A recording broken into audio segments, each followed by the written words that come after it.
What's going on, guys? This is Nolan from Tier Zero Gaming, and today, guys, I'm bringing you guys the deck profile that started all, Spirals. But before we begin, I want to wish everybody a Merry Christmas, Happy Holidays, Happy New Year's, because you guys are awesome, and I appreciate every ounce of support you guys have given this channel. You guys are absolutely amazing, and there's nothing I can say or do to tell you how to just show my thanks. There's not words apparently that I can express right now.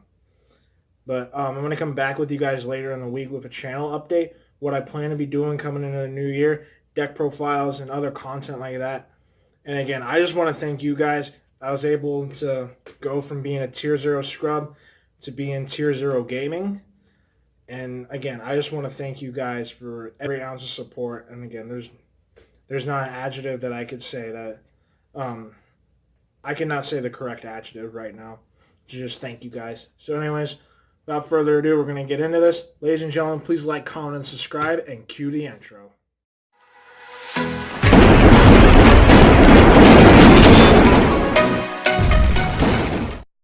Alright guys, so let's get right into it.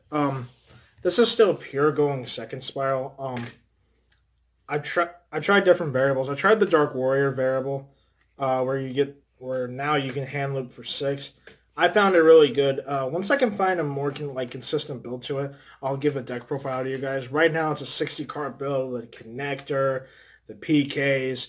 It's very good. I like it for the most part, but it just needs more testing, and I think it needs to find more consistency first. But anyways, guys, before I start rambling anymore, let's get into it. So again, this is Spyral, so you need to play triple Super Agent. He's the heart and soul of the deck. Your main combo piece. Special summoning this out of your hand by calling the top card of your opponent's deck correctly, and then being able to pop a card when it's special summoned, even by its own effect, is really good. And his partner in crime is triple Spyral Tough. This is your usual normal summon. Being able to call the top card of your opponent's deck. Usually going to be incorrect, but again, it's fine. You know that top card for Super Agent now. But if you call it correctly, you can target a card on the field and pop it. And Super Agent while it's on the field, really good. One quick fix. I guess Spiral Gear cards to your hand is very recurable in this deck. Being able to discard a card out of your hand and special summon quick fix, and then banish it when it leaves the field. And its search effect's not once per turn. So it's really good. There's a reason it's at 1. And speaking of a card with a reason to be at 1 is Drone. Normal summon this, stack your opponent's deck, and then go. It's phenomenal, and this is able to recurse Super Agent out of the graveyard. Whether it's Super Agent himself, Tough, Double Helix, whatever. I recommend leaving Double Helix in the grave, by the way. Master Plan. She's one of the big keys to this deck now. She gets the Spiral Mission cards to your hand, and those Spiral Mission cards are important now. Rescue and Assault, they just make the deck go. And when Master Plan goes to the graveyard, you're able to add a Spiral monster and resort to your hand. She's phenomenal. And also, her Spiral Mission Search is not once per turn either. Really good card. I contemplated running 2, but I think the 1 is just fine. And speaking of a card that people have been running multiples of is the 1 Last Resort. I think multiple Last Resort's wrong. I get it. We had some consistency hits. So you would think you would need another Spiral name. But in actuality, you don't. So the 1 Resort's just fine. I find it bricky at 2 or 3. So the 1's just good enough. And then speaking of a 1-of is Sleeper. Sleeper is the boss monster of the deck. You're usually equipping Last Resort to him to make him indestructible. Being able to target himself for another Spiral card on the field to pop 2 on your opponent's board is really good. Again, it's Sleeper. And then your 1 combo piece is Ibly. Being able to bring this out off of Mermaid's effect. The main combo board you're trying to set up is the Mermaid, Ibly, and then you bring back Master Plan before Ibly comes out, obviously, with a Rescue and Grave.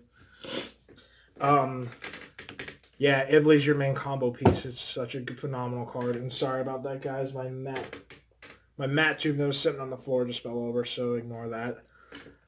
So yeah, that's it for the main monsters. We're gonna go into hand traps real fast. I'm only playing 5. It's pretty simple. Triple Ash because it's the best hand trap this format, and then 2 impermanents. I never found myself needing the third in permanence. 2 is just fine. That's it for monsters and hand traps. Now off into our spell count. Um, you guys may not agree with this, but I found it very good. So starting off, it's the 2 terraforming. Um, Again, you need to get resorts in your hand as quickly as possible. It can be an essential combo. It is an essential combo piece, I should say. And then since terraforming is at 2, you kind of need another card to get to not last resort, to get to resort. So I play the 1 set rotation. I basically view this as the 3rd terraforming. And the field spell I'm playing with it is pseudospace. I wanted something that was very versatile, so I wanted to use pseudospace. I can use it as a disruption, or I can use it myself in case I need to get to resort again and I don't have it, and I have resort in my graveyard. So that's what pseudospace is there for. Again, I found it just very versatile. And then the 1 resort, because again, it's at 1. And for good reason. Making your Spyral cards untargetable and being able to search a card and also recur something from the graveyard to keep it on field. I think there was a very good reason Resort went to 1. It sucks, don't get me wrong, but in actuality, Resort did need to go to 1. And then for the rest of the Spyral spells, you're playing the 1 mission Assault. I keep wanting to run 2, but in all actuality, Assault at 1 is correct. This is essentially double summon when it's in the graveyard, and when a Spyral effect destroys a card, you get to draw. And then 2 big red. This is essentially premature burial. Yeah, there's not much I can say. Big red's phenomenal. And then I play 3 foolish goods. Send the Spyral mission cards to the graveyard, and then I'm also playing a spicy tech in here from the last build. You guys may remember. Yeah, Foolish Burial essentially go ahead and turns your mission cards into double summon and Monster Reborn.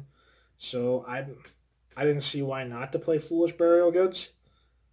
Next, Triple Called by the Grave for when your opponent has a hand trap and you need your plays to go through. 2 double summon. I'm playing double summon in here since Goblin's banned. You do need that extra normal summon, and I find having 2 double summon is just perfect. Again, just being able to continue with my plays. Now off for the 1-ups. 1 for 1. I keep finding this card in my opening hand, and I love it. Foolish Burial to send your Master Plan if you need to. Rhoda to get Super Agent and Tough to your hand. And now for my Spice. The 1 Shuffle Reborn. I'm still playing this. I like it. It's monster recursion. You can bring out another monster from the graveyard but negate its effects. And also, when it's in graveyard, it acts like it's Knightmare Unicorn. Being able to target a card on my board, shuffle it back in the deck, and you get to draw. Why not play Shuffle Reborn? And then, speaking of monster recursion, we're playing 1 Monster Reborn and Game Charge. Again, you need to get your stuff back from the graveyard sometimes to continue on with your plays. And to make Trigate live. It's just a really good card. And then playing 3 traps. You're playing 3 Spyral Mission Rescue. Playing 3 of this is more important than ever in the deck now. You gotta play this. Again, this is your main win card. It's your win more now card. Anyways, guys, that's it for the deck. That's at 42. I know the last time I brought this deck, I was only playing 40. But still, I think this was very necessary. Now on to kind of like my makeshift side deck. I still find these cards very fun. I find this side deck pretty good. Again, it's all up to personal preference, so just use this as a guide. We're playing Triple Droll and Lock because FTK is still a thing. Triple Pankratops for spot removal. Twin Twisters and Red Reboot for Altergeist, Draco, Paleo. I was going to play MST originally, but I kind of forgot. You still need to get the Spyral Mission cards into your graveyard somehow, so that's why I'm playing Twin. And then finally triple evenly matched because it's evenly matched. You could main board this, but I didn't think it was very necessary. I know last time I brought this deck profile to you guys, I was maining evenly matched, but it's just not as necessary anymore. Especially with all the consistency hits now. That's it for the side deck at 15. Now for the extra deck. We're going to start off with Link Karibo. Link Karibo is kind of important now, especially because you kind of have to play this now. Secure Gardna. Again, just another card to help set up your Tri-Gate Wizard Negate. Summon Link Karibo into this. And then you don't have to take effect damage, so fuck you, Trickstar. And then for the Knightmares, one Mermaid. I never found myself needing more than one. It gets Ibly out on the board. I played two Phoenix. I find this okay. Again, kind of where I'm finding myself right now is when I go into Mermaid, I'll have Master Plan and Ibly on board, and then I kind of want to pick a Knightmare to go into, so this way I can get an extra draw whenever I go to use Master Plan's effect. Because the old play with Goblin was Effective Goblin was Chainlink 1, Chainlink 2, Master Plan Engrave, and then Chainlink 3, Ibly, discard for cost. I still kind of want to do this, but just now with Phoenix and Cerberus, you get a draw. So I found that still pretty good. Proxy, when you don't have the resources to go into a Knightmare, it's still just a generic Link 2 that you need. And then 2 Double Helix. Because again, playing 2 Double Helix is still really good. And then for the last Knightmare, you play Unicorn. Because being able to send back Resort and then search it out again is really good. Tri-Gate, because you can still set up a Tri-Gate board. Then Girsu for extra spot removal. Decode Talker, because you can still do the Decode Talker Sleeper OTK. And then the Boral Brothers, Borreload, and Boral Sword. So that's going to be it for this one, guys. Let me know what you guys think about this build down in the comments below. Spyrals is absolutely my favorite deck. So being able to do this deck profile again, guys, just feels phenomenal on the holiest of days, Christmas. Again, I want to wish you guys a Merry Christmas, and thank you guys again for all your support. I appreciate everything that you guys do, whether it's a comment, a like, telling me I suck. I don't care. Anyways, guys, that's going to be it for this one. Again, have a very Merry Christmas. I'll be back to you guys later in the week for channel updates and what I have planned for you guys. So please like, comment, and subscribe. And to all my fellow players out there, staying classy. And this is Nolan from Tier Zero Gaming. Sign out.